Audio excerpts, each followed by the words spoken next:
Bonjour, Jean-Jacques Regan. Donc, je suis producteur sur Parentis en borne dans le réseau des paysans de Rougeline. C'est une marque que vous pouvez trouver dans la grande distribution, Rougeline.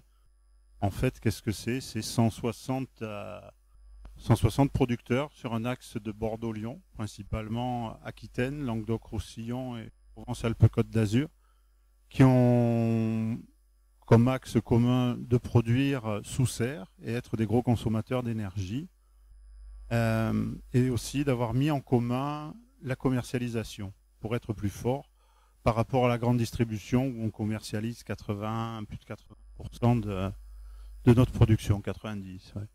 Donc, qu'est-ce que l'on représente? On représente sur la tomate, on est le deuxième opérateur national, 8% de la consommation française. Premier opérateur sur la fraise.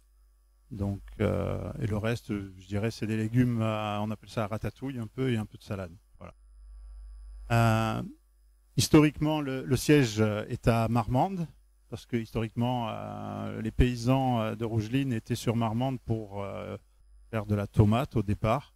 Aujourd'hui, de par notre grosse consommation d'énergie, les serres sur le Lot-et-Garonne se sont reconvertis sur la production de fraises et les producteurs les plus compétitifs, pour rester compétitifs et exister, sont partis sur des ressources en énergie le moins cher possible. Donc nous ici on est parti sur Parentis en borne. Il y en a d'autres vous pouvez les trouver dans la Drôme sur des centrales nucléaires à récupérer l'eau chaude, ou en Provence. Donc je vais vous parler un peu plus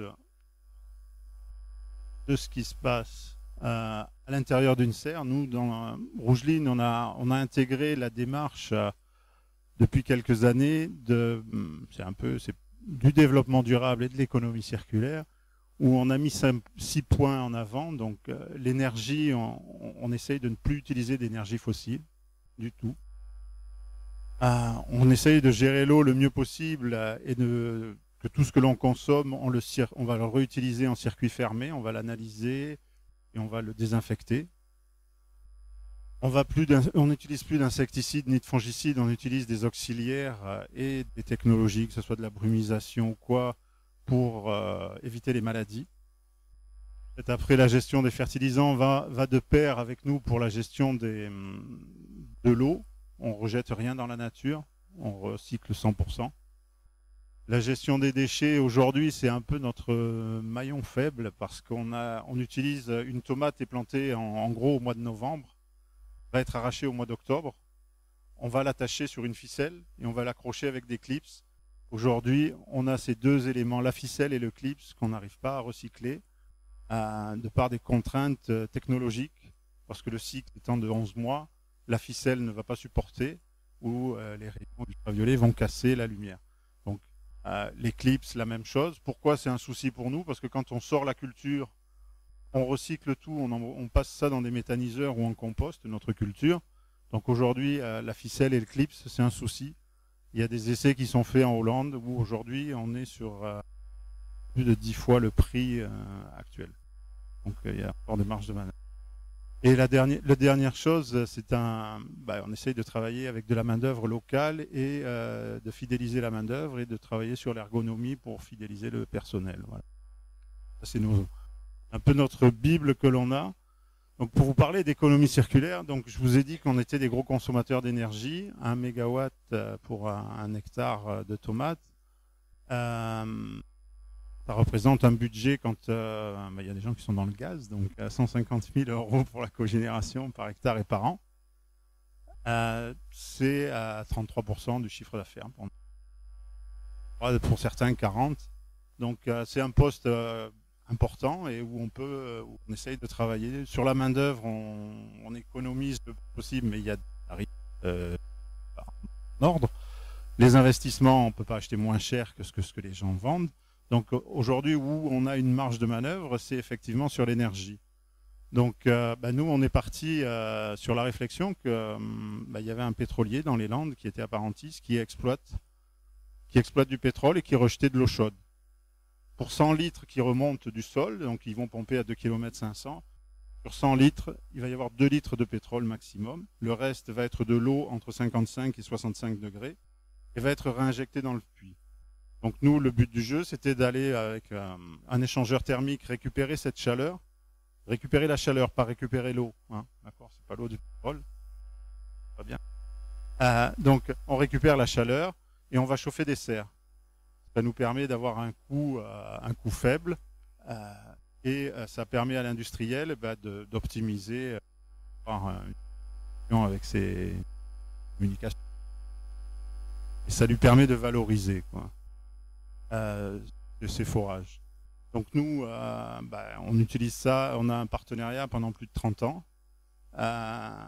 On développe aussi, on envisage aussi l'avenir après les 30 ans à venir, en installant une cogénération au gaz pour, au cas où il y ait quelque chose demain, avoir un secours pour pérenniser notre activité. Donc, quand ils exploitent du pétrole, vous avez tous vu sur les forages de pétrole des torchères qui brûlent. On a essayé de le valoriser parce que ça représente beaucoup d'énergie qui partent et un souci de pollution. On s'est affronté au service de l'État.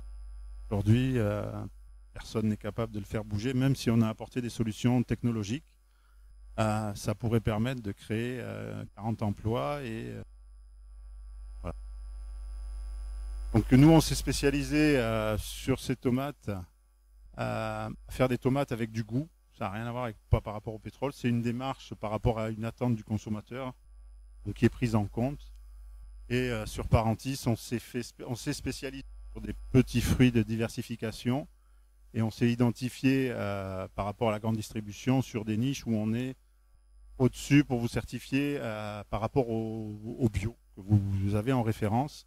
Aujourd'hui, ce que l'on fait, c'est considéré supérieur au bio dans tous les pays de l'Europe. Nous, ce que l'on fait, ça ne l'est pas parce qu'on utilise un support qui est inerte. Voilà. Donc il n'y a pas d'harmonisation au niveau européen sur les cultures, mais on est confronté à la concurrence. En Hollande ou en Belgique, ils font la même chose que nous, ils peuvent être certifiés bio. Nous, en France, on ne peut pas par rapport au...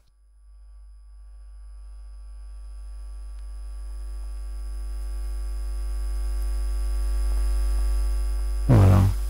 Donc en gros, qu'est-ce que ça représente? 15 à 17 hectares, ça fait 150 emplois, 45 CDI, commercialisés principalement dans le sud-ouest, grand sud-ouest, 75%, et le reste sur Paris à l'exportation. Voilà.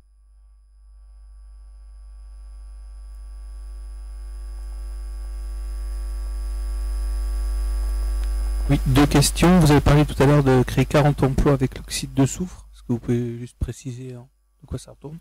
Et deuxièmement, pour le bio, est-ce que c'est parce que vous utilisez des engrais chimiques, c'est pour ça que ça peut pas être bio, c'est ça?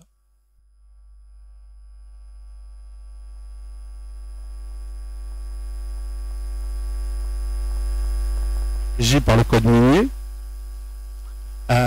entre services de l'État et du ministère de l'Environnement et le ministère de l'Énergie, qui est dans le même ministère maintenant, ont un problème de gestion de l'eau chaude quand elle vient du sol par géothermie ou quand on utilise aussi le soufre pour chauffer de l'eau pour faire de turbiner. Aujourd'hui, le soufre est rejeté dans l'air, il est corrosif et tout.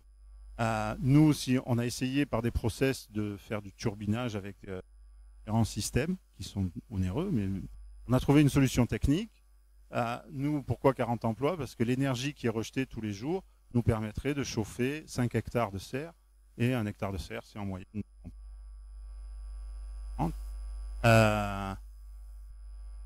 Sur le bio, je ne me rappelle plus trop de les engrais.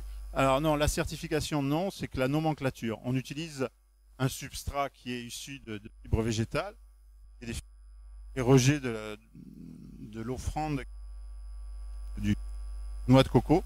Tout ça c'est récupéré, c'est mélangé, et c'est broyé, calibré et on fait des pains de culture. Le code de la certification biologique en France, le cahier des charges est qu'à partir du moment où on ne plante pas une plante dans un sol, on n'est pas éligible, même si on n'utilise pas d'insecticides. Vous pouvez être certifié bio et utiliser des insecticides, fongicides. la roténone non est interdit, hein, je vous rassure. 3 ans. Donc il y a d'autres produits, d'autres macérations où on arrive à... le cuivre, par exemple, que vous connaissez en culture conventionnelle, est autorisé 15 jours avant récolte, mais en culture biologique, il est utilisé, il est moins méchant. À 4 fois la dose, on l'utilise 8 jours avant récolte. Donc ça, c'est le cahier des charges du bio. Donc, des questions. Engrais, aujourd'hui, on a la possibilité d'avoir des engrais certifiés bio qui viennent, on a de l'azote, du phosphore, de la potasse, qui viennent, qui sont certifiés. Aujourd'hui, technologiquement, on a la solution. Même en engrais liquide ou quoi, Allemagne ou Hollande, là-dessus, on a des solutions. Non, ça vient juste du fait que voilà, le fait que ce soit du hors-sol pour les autres pays européens, c'est pas un problème parce qu'on utilise un substrat vierge, neuf, qui n'a pas subi de traitement insecticide ou chimique, alors qu'en France, non, on est encore bataillé quelques années, quoi, voilà.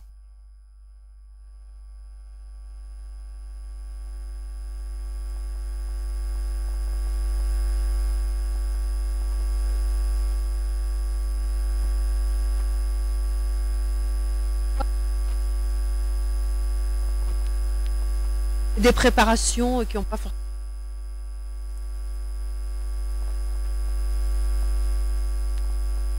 compris de synthèse, d'ailleurs. Voilà, donc c'est...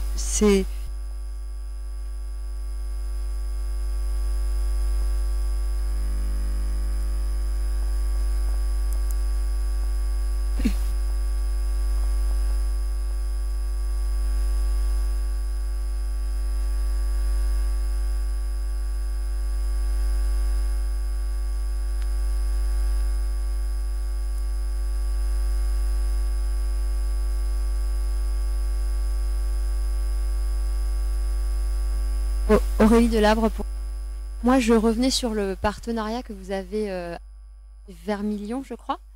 Je voulais savoir d'où était né ce partenariat. Eric Buffo a parlé tout à l'heure des camions qui passaient finalement devant l'entreprise. Comment a été conduite cette rencontre à l'initiative? Et finalement, est-ce qu'il y aurait peut-être d'autres partenariats à conduire que vous avez fait de manière informelle?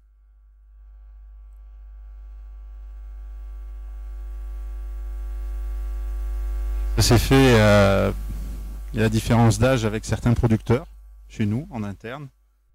Je pense que certains, quand ils arrivent au bout de leur chemin de vie, les agriculteurs n'ont pas forcément envie de réinvestir. Nous, on est sur des investissements, 1 hectare de serre, c'est 1 million d'euros, pour vous situer.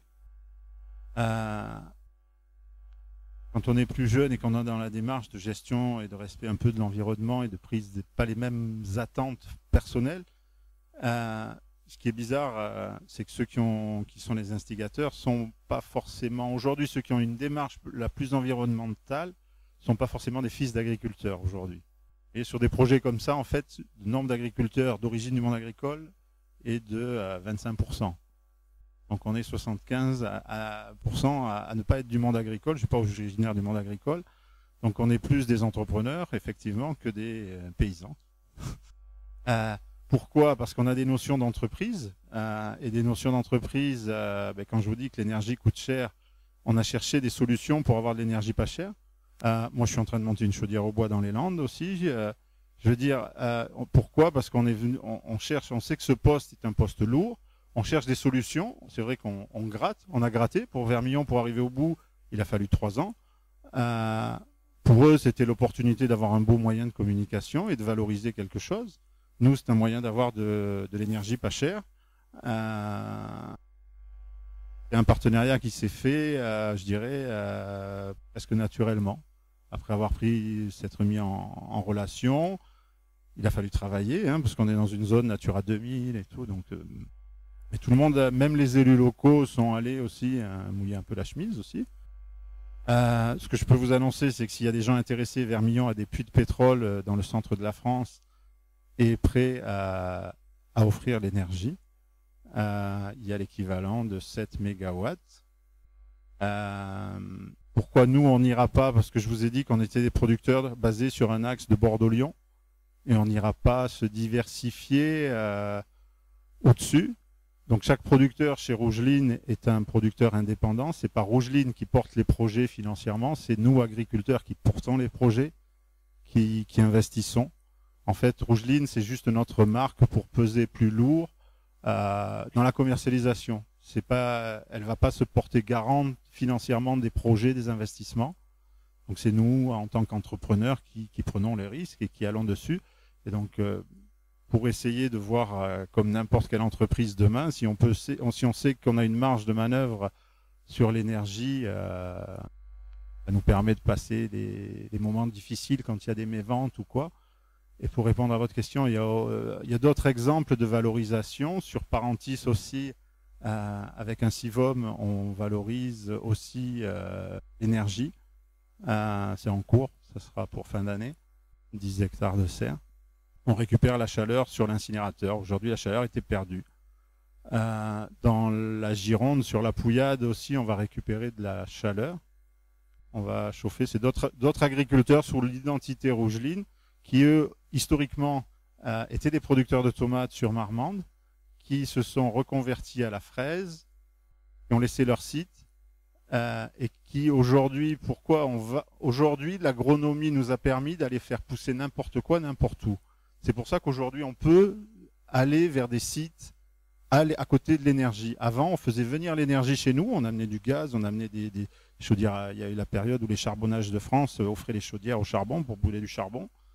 Les gens venaient chez nous. Nous, aujourd'hui, avec la technologie, on peut aller planter des tomates n'importe où ou n'importe quel légume. Donc, on va à l'endroit où on peut avoir de l'énergie pas chère, quoi, en fait.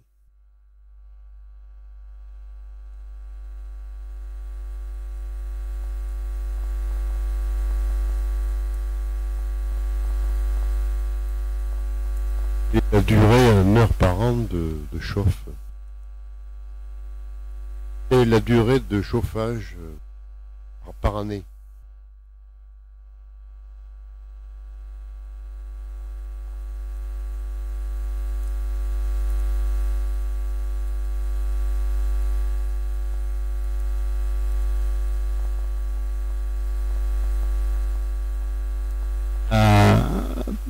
On va planter au mois de novembre. La plante a besoin de 22 à 23 degrés. Donc vous imaginez en fonction du cycle, 22-23 degrés. Donc on plante en novembre. On va avoir les premières tomates avant fin janvier. Donc on va chauffer jusqu'à fin avril. C'est arrivé de chauffer au mois de juillet, au 14 juillet, quand il fait froid, quand il n'y a pas 22. Et on va chauffer, en ce moment on chauffe un petit peu le matin. Il n'y a pas donc en fait on a 7 mois de chauffage, quoi. Voilà. En fait, on consomme l'équivalent d'un hectare de tomates, c'est si vous coupiez une forêt de 10 hectares tous les ans, voilà, pour les écologistes.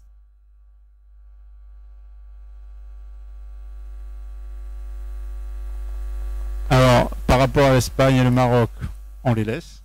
Ça nous dérange qu'il y ait beaucoup de volume et que les consommateurs achètent beaucoup de produits comme ça, mais c'est pas notre créneau. Nous, on a essayé de se différencier avec un produit de qualité. Et justement, tenez, je vais vous faire l'annonce que depuis quelques jours, on est certifié, on doit être la première entreprise en France dans notre secteur d'activité à être certifié 50001, la nouvelle certification sur l'énergie, parce que on est là-dedans, quoi. Donc le Maroc les importations de produits correspondent à une demande du consommateur. Nous, on a essayé de travailler une niche du consommateur qui nous permet d'être présents. Donc, c'est vrai qu'on est sur une démarche différente où on prend en compte l'environnement et les salariés. On a des chartes, on a beaucoup de certifications, ce qui nous permet d'ouvrir beaucoup de portes dans la grande distribution. Voilà.